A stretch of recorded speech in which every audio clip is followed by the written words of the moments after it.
Fala moçada, aqui é o Tárcio, trazendo o resultado do State of CSS 2023. Se você quer saber quais foram os resultados, o que eles dizem sobre as novas tecnologias de CSS e como isso pode impactar o seu desenvolvimento, fica aí e vamos ver esses resultados. Estamos aqui então no resultado 2023. No último ano o vídeo ficou um pouquinho grande, vamos tentar manter mais enxuto dessa vez, focando mais nas features de CSS. Então, já começando, temos um agrupamento de features dividido em layout, shapes e gráficos, cores, interações, tipografia, acessibilidade e outras features. Vamos passar por cada uma delas aqui, fazendo alguns comentários. Começando com o layout.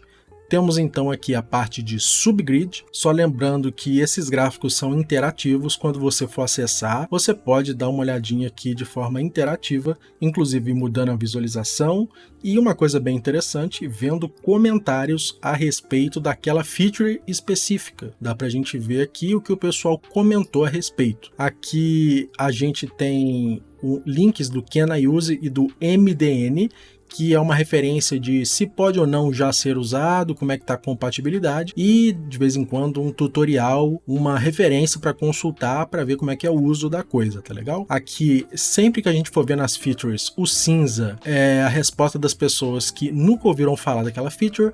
Então, por exemplo, subgrid em 2020, 2021, 2022 e esse ano, ele mostra aqui a evolução, né? Nesse ano, então, 24% das pessoas nunca ouviram falar na subgrid, o azulzinho mais claro aqui, 55,9% já ouviram falar, e o azul mais escuro estão inclusive usando. Então isso vai valer para todas as features que a gente for ver aqui, tá legal? Subgrid, bem interessante aqui, quando a gente usa um display grid e temos grids alinhadas, é possível com o subgrid facilitar o posicionamento do que a gente vai fazer no layout, porque a gente pode usar o mesmo template, digamos assim, a mesma composição da grid pai em grids filho, então isso é bem interessante. Lembrando que muitas dessas features já temos vídeos no canal e ou textos lá no nosso blog, e as que não temos ainda, vamos fazer. Então, lembre-se de se cadastrar aí no canal e ativar o sininho para ficar por dentro das novidades e dos nossos vídeos inéditos a partir de agora. A próxima, então, CSS Writing Modes. A gente comentou um pouco sobre isso quando abordamos no vídeo de CSS Logical Properties. Pode ver que eles são até bem próximos aqui, uma coisa leva a outra, né? Tá o card aí aparecendo agora e o link na descrição para você ver CSS Logical Properties, e tem tudo a ver com CSS Writing Modes. Vamos até dar uma consultada no MDN aqui, aí a gente vê que para sites que possuem diversos modos de escrita, como esquerda para direita, cima, baixo, etc. Tem tudo a ver com isso, e aqui em 2023, 37,1% nunca ouviram falar, 27,5% já, e 35,5% já estão usando. Aspect Ratio é uma figurinha carimbada aí, né, há muito tempo, tá desde 2020 aí bastante pessoas usando, e em 2023 65,6%, bastante pessoas já usando proporções aí para especificar o tamanho das coisas. Content Visibility é uma coisa bastante nova. Se a gente abrir um MDN aqui, a gente vai ver que é relacionado a como renderizações podem acontecer em determinadas porções da nossa interface. Isso daqui é um pouquinho mais complicado da gente entender, provavelmente teremos um vídeo específico sobre isso em breve, tá? Mas por enquanto, somente 11% já estão usando e 67%, quase 68%, nunca ouviram falar. É uma coisa bastante nova, fica ligado aí que a gente vai abordar isso em breve. A propriedade Gap de Flexbox, não precisa nem falar, né? Já é figurinha carimbada aí. Se você é um dev aí que mexe bastante com CSS e não está usando Gap para Flexbox, você já está ficando para trás, hein? Mais de 90% já usam. E aí, Container Queries é um assunto bem quente esse ano, chegou com muitas possibilidades. A gente olhando no Can I Use, dá para ver que o suporte está bem interessante já, e 26%, mais que um quarto dos devs que responderam, já estão usando. Com certeza vamos ter vídeo específico sobre Container Queries, aguarda um pouquinho que ele vai chegar. Object Viewbox é uma coisa bem recente também. Se a gente der uma olhada nesse artigo indicado, a gente vai ver que é a possibilidade de especificarmos porções da imagem a serem exibidas. Olha que coisa interessante. É uma coisa bem nova ainda, é relativamente tranquilo de se usar, tá legal? Aqui nesse artigo você vai poder encontrar aí as maneiras e exemplos de uso e com certeza vai ser bem usado pelos devs aí. Por ser uma coisa bem nova, somente 4% dos devs estão usando, 14% já ouviram falar e quase todo mundo nunca ouviu falar. Então daqui a pouco vai ser bem usado, fica atento no Object Viewbox que vai ser bastante interessante seu uso aí logo em breve. Small, Large and Dynamic Viewports é alguma coisa que você já pode iniciar os seus estudos aí, caso ainda não conheça, num artigo que a gente traduziu e colocou aqui no blog, então você pode conhecer mais a respeito. E também nesse artigo aqui indicado, em inglês, mas que é bem completo também. E aí, no caso, 25% praticamente já estão usando, 34% nunca ouviram falar. Media Query Range Contests é a nova sintaxe de Media Query, né? Se você já está ligado aí no BFB, o nosso boilerplate de desenvolvimento aqui do DPW, você já sabe que é possível nele, há muito tempo, usar as Media Query Range Contests. Se a gente dá uma olhadinha no Can I Use, vai ver que o suporte já está tranquilíssimo e aí dá para usar essa nova sintaxe aí das Media Queries para a leitura e a escrita ficar bem mais tranquilos. Angle Positioning é uma coisa mais recente ainda. Outro dia mesmo, recentemente, lá na comunidade exclusiva do DPW, a gente estava compartilhando recursos sobre isso. Então dá uma olhada na descrição aqui do vídeo para você também acessar essa nossa comunidade e ficar por dentro das novidades o mais depressa possível. E é uma feature de CSS muito interessante. Se a gente dá uma olhada aqui no artigo indicado, foi exatamente esse artigo aqui que eu compartilhei lá com o pessoal. E vai dar para ver aqui, por exemplo, nesse vídeo, que é uma maneira muito mais tranquila de fazer com CSS puro uma ancoragem, chamemos assim, de um elemento a outro. A posição do elemento vai ficar ancorada ao outro. Anchor Positioning é uma coisa que está chegando agora, mas com certeza vai ser muito útil em muitas situações de CSS. Pode ver que 86% nunca nem ouviram falar e tá bem pequenininho aqui, 2% já estão usando. Acredito que mais para testes, mais para ver como é que tá, mas é uma coisa que vai ficar muito forte em breve em CSS, tá legal? Então chegando ao fim de layout, vamos para shapes e gráficos, tá? Formatos e gráficos. Blend Modes e CSS Filter Effects. Acredito que a maioria já conhece aí, então não precisa nem entrar em muitos detalhes. Em 2023, 30% nunca ouviram falar. Opa, então mais do que eu imaginava. Isso daqui serve, na verdade, para fazer misturas e aplicar filtros em CSS. Blend Modes, de uma maneira em que um elemento influencia no outro, né, quando tem um overlap de elementos. E Filters, quando o elemento está sozinho. É mais complexo do que isso, mas só para dar uma passagem geral seria isso, tá? Então, 40% usam Blend Modes e os Filter Effects, 75%, passando para Backdrop Filter. A gente pode ver aqui no Can I Use, que já é uma coisa totalmente suportada, tá? Para dar um exemplo do que se trata, vamos aqui no nosso blog e pegando num artigo qualquer aqui, vamos pegar a nossa barrinha aqui, então vamos inspecionar. E vamos colocar que o background dela é transparente, background color transparente, tá legal? Ficou transparente. E agora, backdrop filter, a gente pode aplicar algum daqueles filtros que a gente usa lá também para fazer as modificações que a gente acabou de ver. Por exemplo, um blur, a gente vai aplicar aqui, sei lá, 10 pixels de blur. Olha aqui em cima como ficou.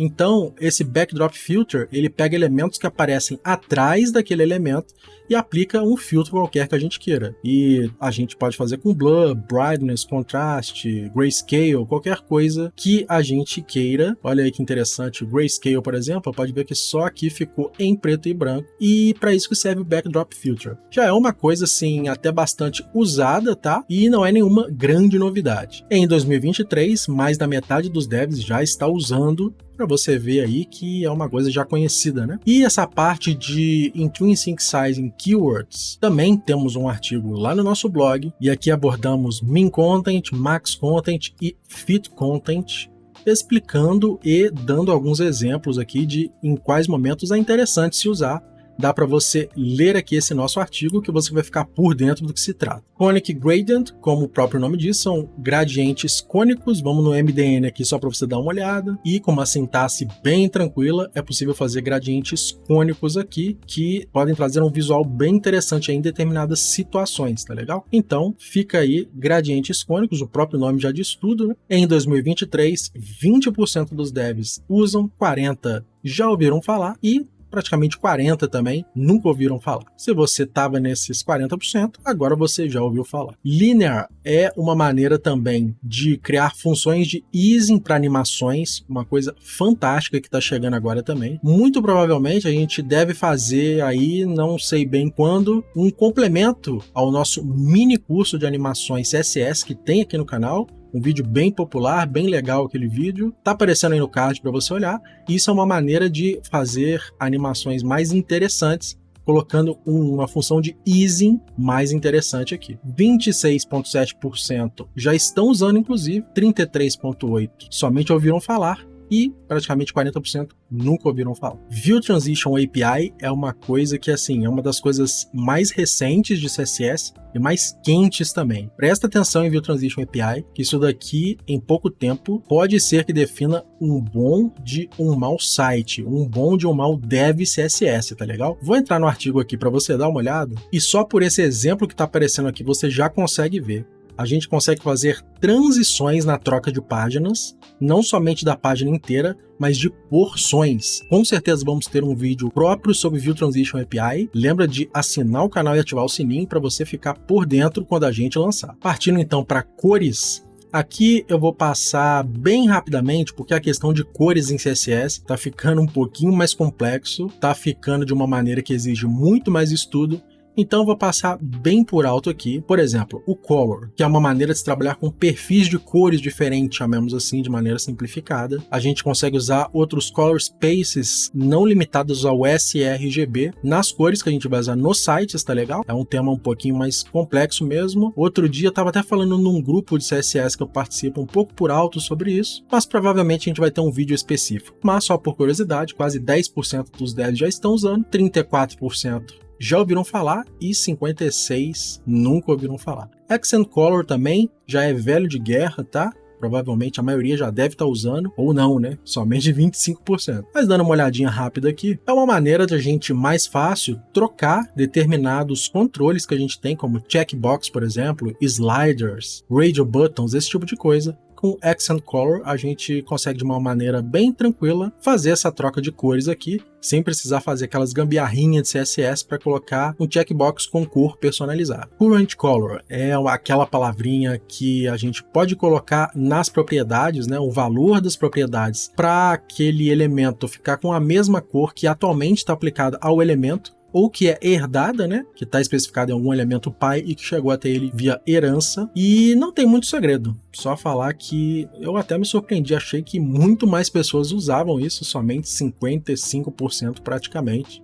Isso já é bastante usado assim e facilita bastante o desenvolvimento também. Color Mix é uma maneira de misturar cores. Por exemplo, vamos ver no MDN, ele tem essa sintaxe aqui um pouco esquisitinha, a gente pode abordar em um vídeo aí futuramente, mas que através dessa mixagem de cores é possível criar, por exemplo, uma paletinha como essa, só fazendo uma mixagem aqui com branco, né? Por exemplo, 0%, 25%, 50%, 75%, e aí ele faz um mix de uma cor com outra para gerar essa terceira. É bem interessante aí e dá para usar de maneiras diferentes, com diferentes funções de cores, tá legal? Wide Gamut também, Relative Colors, vou dar uma passada mais por alto. Pode ver que a maioria não usa esses recursos muito, porque além de muito recentes, tem que ter um certo estudo a mais para poder conseguir trabalhar com eles, tá legal? Interpolação de espaços de cores também, e como eu falei, cores a gente passou mais por alto porque é mais complicadinho de entender mesmo. Mas aqui nas interações, a gente vai ver Scroll Snap.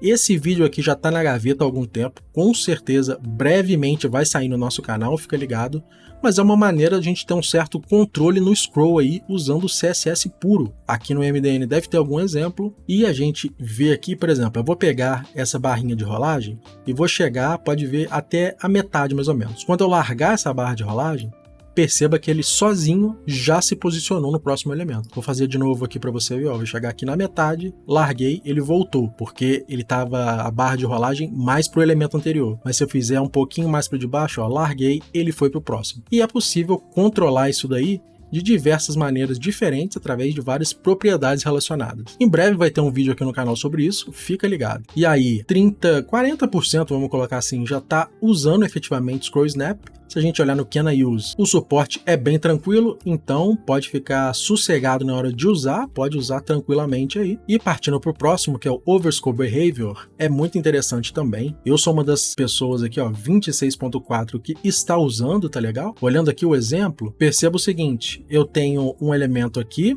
e um elemento interno, ambos têm um scroll, certo? Então, se eu fizer um scroll aqui, quando terminar, eu com a rodinha do mouse vou colocar um scroll para baixo, mesmo depois de terminado aqui, ó. Pode ver que o elemento exterior, o elemento pai, também rolou. Quando a gente usa o Overscroll Behavior, contém, olha o que acontece. Eu estou interagindo aqui com a barrinha de rolagem do elemento interno, então eu cheguei no fim. Mesmo eu rolando aqui a rodinha do mouse para baixo, o elemento de fora não vai continuar esse scroll, diferente do auto, que é o comportamento padrão, e agora ele vai, entendeu? Então serve para fazer esse controle fino aqui de scroll em elementos internos. Eu já estou usando aí na prática, não sei quanto a você, mas diga aí nos comentários se você faz parte desses 26% que já está usando, 21% praticamente que somente ouviu falar, ou se é a maioria, mais de 50%, que até o momento nunca tinha ouvido falar em Overscroll Behavior. Touch Action é uma maneira de a gente controlar que tipos de movimentos touch são permitidos em um elemento, né? Por exemplo, a gente pode limitar somente a um scroll horizontal, um scroll vertical, movimento de pinch, zoom, esse tipo de coisa, né? Então é possível com a propriedade Touch Action fazer esse controle fino. 22.4 estão já fazendo uso dele, 21.3 já ouviram falar e mais da metade nunca ouviu. Vamos dar uma olhada no Can I Use, e o suporte já está bem interessante, exceto para o Safari, que é o novo IE. Então, muitos já estão usando em função disso, mas o suporte já está, pelo menos aqui no Brasil, né? Quase 100%, mas o 100% ainda não. De qualquer forma, já dá para usar aí tranquilamente. Scroll Behavior é bem interessante também. Vamos abrir o MDN aqui rapidinho. E basicamente, ele coloca um scroll suave em um elemento que você queira. O padrão, aqui ele dá um exemplo com um elemento com âncoras, né? Se eu clicar no elemento B, ele vai para o elemento B, o C, o elemento C. Isso durante muitos anos foi o que a gente sempre viu quando usa âncoras. Se a gente coloca o suave, né, o smooth, a gente vai de um elemento A para o B com uma rolagem suave. Isso tudo com uma linha de CSS. Dá para a gente fazer essa scrollagem suave com o Scroll Behavior Smooth, legal? É para isso que serve o Scroll Behavior, e como é tão facinho de usar e dá resultado bem interessante logo de cara, 67% já está usando, 17.2% só já ouviu falar e somente 15%, a minoria nesse caso, nunca ouviu falar. Acredito que você já tenha ouvido falar, salvo engano, acho que a gente até usou em algum vídeo aqui do canal, não lembro bem, mas é para isso que serve, com uma linhazinha de código só, a gente consegue uma rolagem suave. Scroll Bar Gutter é uma coisa bem interessante, a gente consegue dar um espaçamento, reservar um espaço, digamos assim, em um elemento em que possivelmente vai aparecer uma barra de rolagem. Por exemplo, aqui ele usando Stable Both Edges, ou seja, nas duas extremidades, perceba que ele fez uma reserva de espaço aqui em ambos. Aqui em cima, olha que está bem grudadinho o texto de um lado e do outro, mas aqui ele fez uma reserva com esse espaço que tá. Tem outras possibilidades aqui também, dá para misturar com outros tipos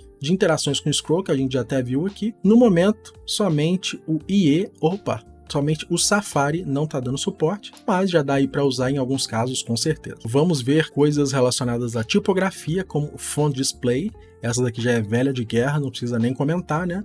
Como a gente especifica de que maneira fontes personalizadas aí vão ser renderizadas aí no tempo de carregamento, né? Quem já usou alguma fonte personalizada com certeza já sabe o que é isso, né? Até me surpreende, inclusive, que somente 40% disse que usa, tá? Talvez seja mais e as pessoas, né, não se tocaram. Geralmente, quando a gente coloca uma fonte personalizada em algum conversor, por exemplo, e ele gera pra gente um pacote, no geral, ele já coloca pra gente um font display qualquer. Então, às vezes a pessoa está usando um conversor e não vê direito como é que está o código, mas acredito que seja mais do que esse 41,6%, tá legal? Line clamp, bem legal também, como diz o próprio nome, serve para cortar, ele dá um clamp em multilinhas. Então, por exemplo, se a gente coloca 3 aqui, depois de 3 linhas ele vai dar esse clamp pra gente, tá? Ele vai fazer esse elipses, já está muito bem suportado aí, pode usar com tranquilidade. A gente está para preparar aqui um videozinho com algumas dicas rápidas de CSS, esse carinha deve aparecer. Vamos então para Variable Fonts, fontes variáveis. É bastante amplo esse tema, então não vai dar para a gente entrar muito aqui, mas é uma maneira de, como o próprio nome diz, ter fontes que podem ser variadas de múltiplas formas, usando um só arquivo, tá legal? Provavelmente teremos um vídeo a esse respeito aqui em algum momento, mas é bem interessante, já estou usando na prática, estou dentro desses quase 30% aqui, me diz aí se você também. Esse caso de font palette, eu confesso que eu tô desses quase 90% que nunca ouvi falar. Depois vou dar uma olhada aqui no MDN para ver do que se trata, mas pode ver que pouquíssimos devs estão usando, está nem aparecendo o número aqui, é somente 1,5%. Realmente é uma coisa que eu tenho que ver do que se trata, ainda não conheço. Texture Wrap Balance é uma coisa bem fácil de usar, uma linha de código também, ó. Vamos ver aqui, provavelmente tem um exemplo. Ó, a animação aqui bem legal. Perceba que o de cima está desbalanceado e o de baixo balanceado. Olha o que ele faz, deixa eu voltar o vídeo aqui no início. Olha só, ele tenta sempre manter a largura das linhas o mais igual possível. Perceba que o de baixo, o texto quebra de uma forma diferente para que as linhas fiquem mais ou menos do mesmo tamanho, enquanto o de cima ele nem se importa com isso. Basicamente para isso que serve, o pessoal está usando bastante em títulos, por exemplo, e está ficando bem interessante e o uso até amplo, porque uma linha de código só de CSS, em muitos casos, a gente quer esse efeito e a gente tinha que usar um pouquinho de JavaScript para conseguir fazer cálculos, etc. Com o CSS, o próprio browser faz para a gente esse cálculo e é o que a gente mais quer, né? Que o navegador trabalhe para a gente. Partindo então para acessibilidade, temos o Preferred Reduced Motion, já abordamos, não lembro se foi no blog ou no canal, mas enfim, já abordamos aqui um Preferred Reduced Motion, talvez no vídeo do BFB que usa. É uma Media Query, ou para ser mais exato, Media Feature, que através das informações de preferência que a pessoa configura, por exemplo, ela não quer ver Motion, a gente consegue mudar um pouco o CSS para corresponder. Vamos dar uma olhada no MDN aqui, é basicamente, olha aí, ó, Media Preferred Reduced Motion.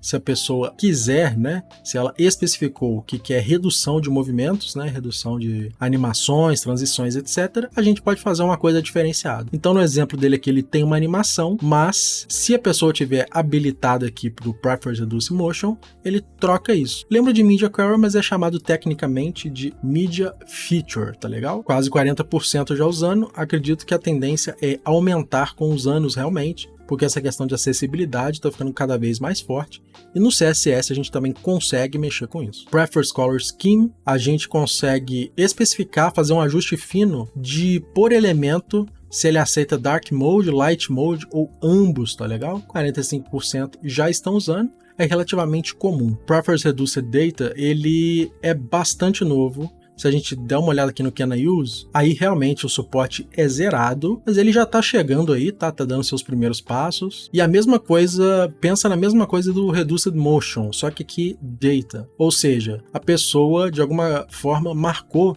que é uma economia de dados, digamos assim. Então quando está usando, por exemplo, tem um plano de dados mais restrito e marcou que quer economizar dados em algum momento. E aí, com base nessa consulta que a gente pode fazer no CSS, a gente muda determinadas coisas no site para corresponder a essa configuração que a pessoa fez. O Color Scheme...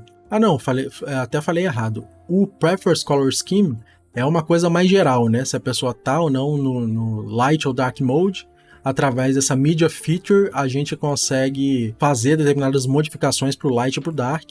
Aqui no Color Scheme, sim, que é o que o elemento aceita. Se ele aceita Light, se ele aceita Dark, ou ambos, tá legal? Essa é a diferença. Preferred Contrast é também a preferência de contraste da pessoa em alguns sistemas operacionais. Na maioria dos mais conhecidos, a pessoa dá para fazer configurações de contraste. Essa informação dá para a gente, com Preferred Contrast, colher ela e fazer determinadas modificações no nosso visual com o CSS, né? É somente 6%, quase 7% 30%, né, já usam efetivamente e a grande maioria, 52%, mais da metade, nunca ouviram falar. Forced Colors também é mais ou menos nesse sentido, mas relacionado a cores, tá legal? Pode ver que o uso é pequenininho ainda também. Focus Visible é algo aí, é um pseudo-estado que junto com o Focus ajuda a gente a modificar os estados aí. A diferença, bem grosseiramente, né? A diferença do Focus Visible para o Focus é se o Focus é dado por teclado ou por outra coisa, tipo ponteiro de mouse,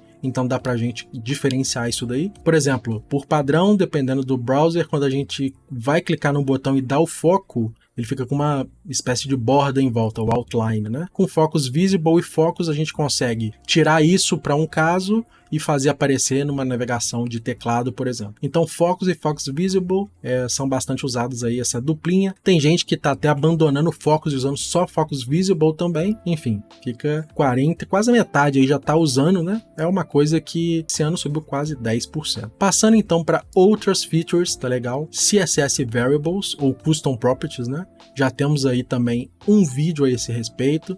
Dá uma olhada no card que está aparecendo agora, caso você esteja nesses 1,4% que nunca ouviu falar, ou 5,7% que somente ouviram falar. E também, se você tiver nesses mais de 90% que já usam, mas quiser dar uma revisada ou conhecer alguns macetinhos interessantes, dá uma olhada no vídeo também. Mas já é uma feature aí consagrada no CSS, né? Já nasceu como um clássico, uma coisa que muita gente já pedia e é bastante usado já. Supports. Temos um artigo lá no blog que explica e ele basicamente permite ver se aquele dispositivo, aquele navegador, suporta determinada feature e tomar uma decisão a partir dali. Funções de comparação de CSS, min, max e clamp. Inclusive o clamp temos um videozinho ensinando como fazer texto responsivo e tal. É um vídeo que já colocamos há algum tempo aqui no canal também. Dá uma olhadinha para você ver. Mas são essas funções que a gente consegue comparar determinados valores, o min, o max e o clamp, tá legal? Perceba que muitas dessas features que a gente está analisando, já temos aí artigos no blog, já temos vídeos aqui no próprio canal, e os que achamos interessante e ainda não temos, vamos fazer. Então só relembrando para você, tá? Se você estiver interessado em acompanhar aqui as novidades do CSS, assina o canal e ativa o sininho para receber aí sempre que a gente lançar novos vídeos. Temos Property, que ela não é muito usada, somente 8%, que é basicamente, em relação a CSS Custom Properties, maneiras da gente ter determinados defaults para determinadas variáveis. Deixa eu abrir o MDN aqui para te explicar rapidinho. Então, ó, nessa sintaxe, o @property e o nome que a gente dá, a gente pode se limitar a determinada sintaxe, por exemplo. Essa property name só vai aceitar cores. Ela não vai ser herdada e vai ter um valor inicial qualquer. Dessa forma que é feito, e aqui alguns exemplos. Property item size, ele vai ser porcentagem, ele vai ser herdado e o valor inicial vai ser 40%. E aí você pode usar esse cara aqui como uma custom property normal, só que ele já tem alguns defaults e algum comportamento já programado. 8% estão usando, mas a grande maioria nem ouviu. Me surpreendeu isso daí. Quando a gente vai estudar o CSS Custom Properties, geralmente é o próximo passo, uma escadinha acima, que também envolve propriedades customizadas, variáveis CSS, né? Então me surpreendeu que somente 8% já estejam usando e 30% ouviram falar. Marker é uma maneira bem tranquila da gente personalizar listas aí.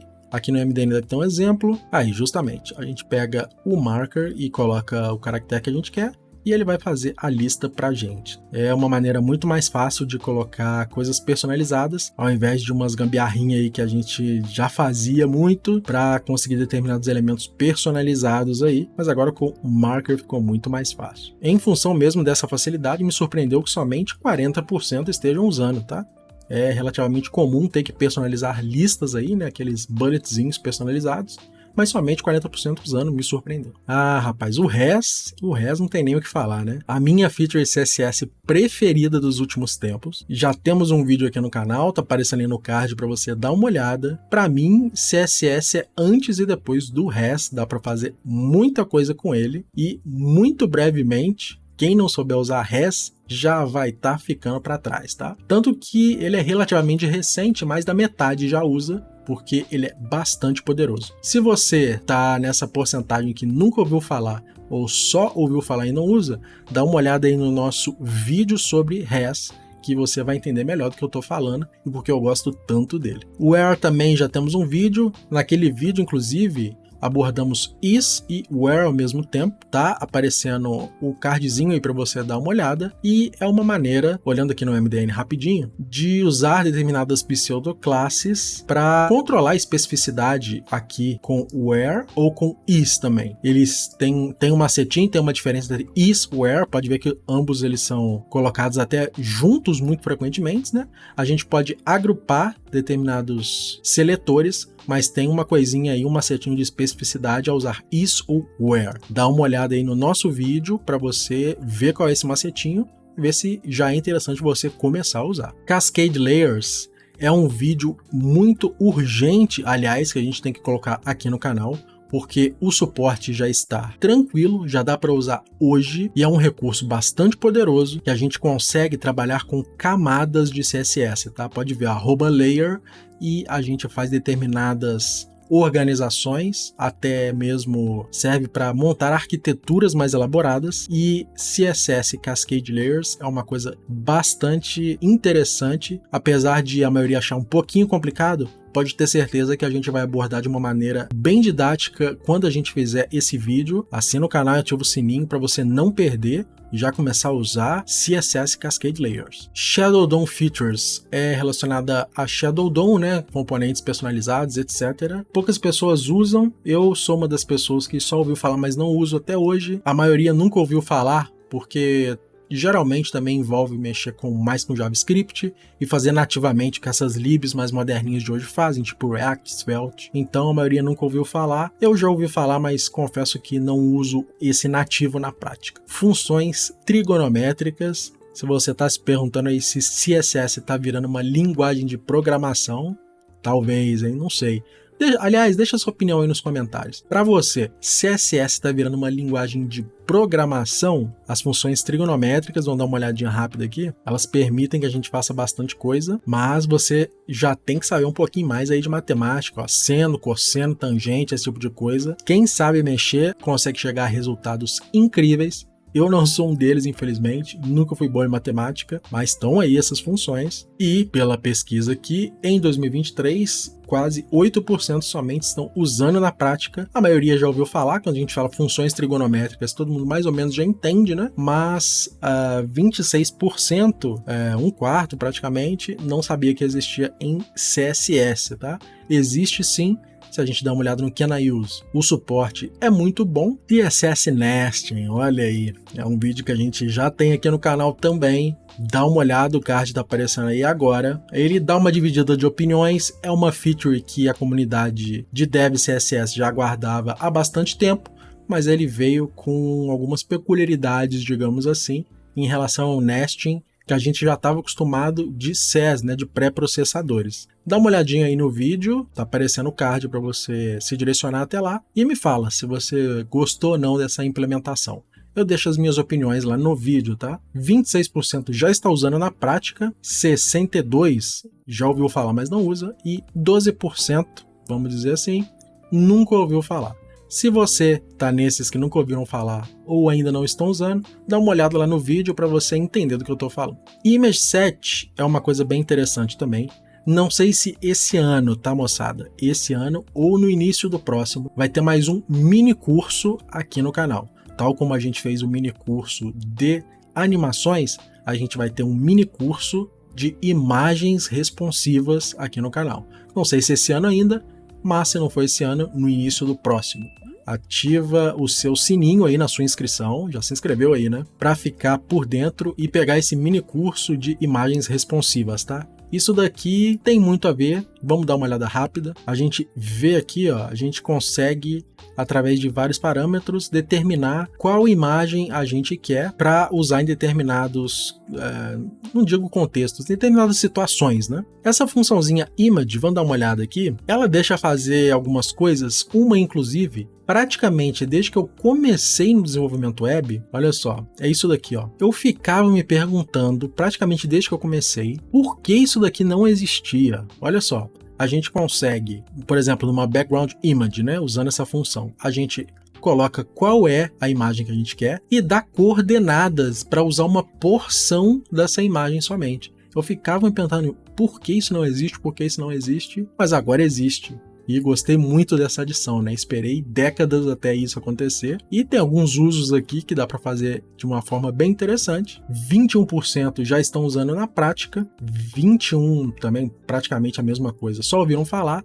Mas a grande maioria, quase 60%, nunca ouviu falar. E aí, unidades de transformação individual, a gente abordou lá na nossa rede social vizinha também, naqueles vídeos curtos. Agora a gente consegue usar Rotate, Translate, Scale, etc. individualmente, ao invés do Transform, tá legal? Isso ajuda bastante. Ajuda a ter um controle maior no código. Como a gente falou, esse ano a gente vai olhar mais a parte de features mesmo, tá legal? Mas vamos fazer o seguinte, você mesmo, aliás, pode dar uma olhada mais a fundo aí depois, o link vai estar na descrição do vídeo, mas vamos dar uma olhada aqui nos destaques do que aconteceu na pesquisa desse ano. Então, se a gente ver aqui nos awards, são os destaques, né? Qual foi a feature mais adotada?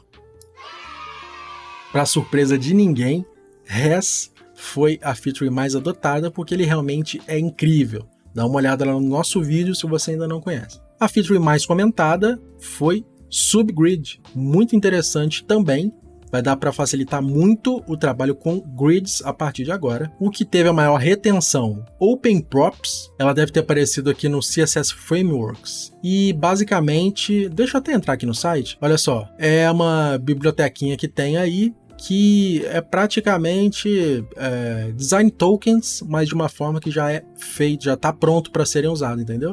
Então, são várias variáveis CSS aí para já usar, e eles abordam muito aqui, uma infinidade de coisas que é possível usar no CSS. Então, é isso daí. OpenProps, bem legal. Podemos fazer um vídeo também a respeito, se vocês estiverem interessados, coloquem aí nos comentários. E os que mais inscreveram aqui, Panda, é um CSS em JS aí, bem interessantezinho, já vi algumas coisas sobre ele, não muito, mas ele recebeu um destaque na pesquisa desse ano. Viu quanta coisa interessante? Essa pesquisa serve para ver o estado que está o CSS, né? Pessoas do mundo inteiro respondem e dá para a gente ficar por dentro se os nossos conhecimentos estão atualizados, se não estão, o que de novidade está chegando, e no caso específico aqui do canal, o que a gente já tem de conteúdo que dá para você estudar e o que ainda vai chegar. E muita coisa ainda vai chegar, como você viu. Então, assina o canal e ativa o sininho para ficar por dentro dos nossos vídeos inéditos a partir de agora. Então, muito obrigado e a gente se vê pela web. Valeu!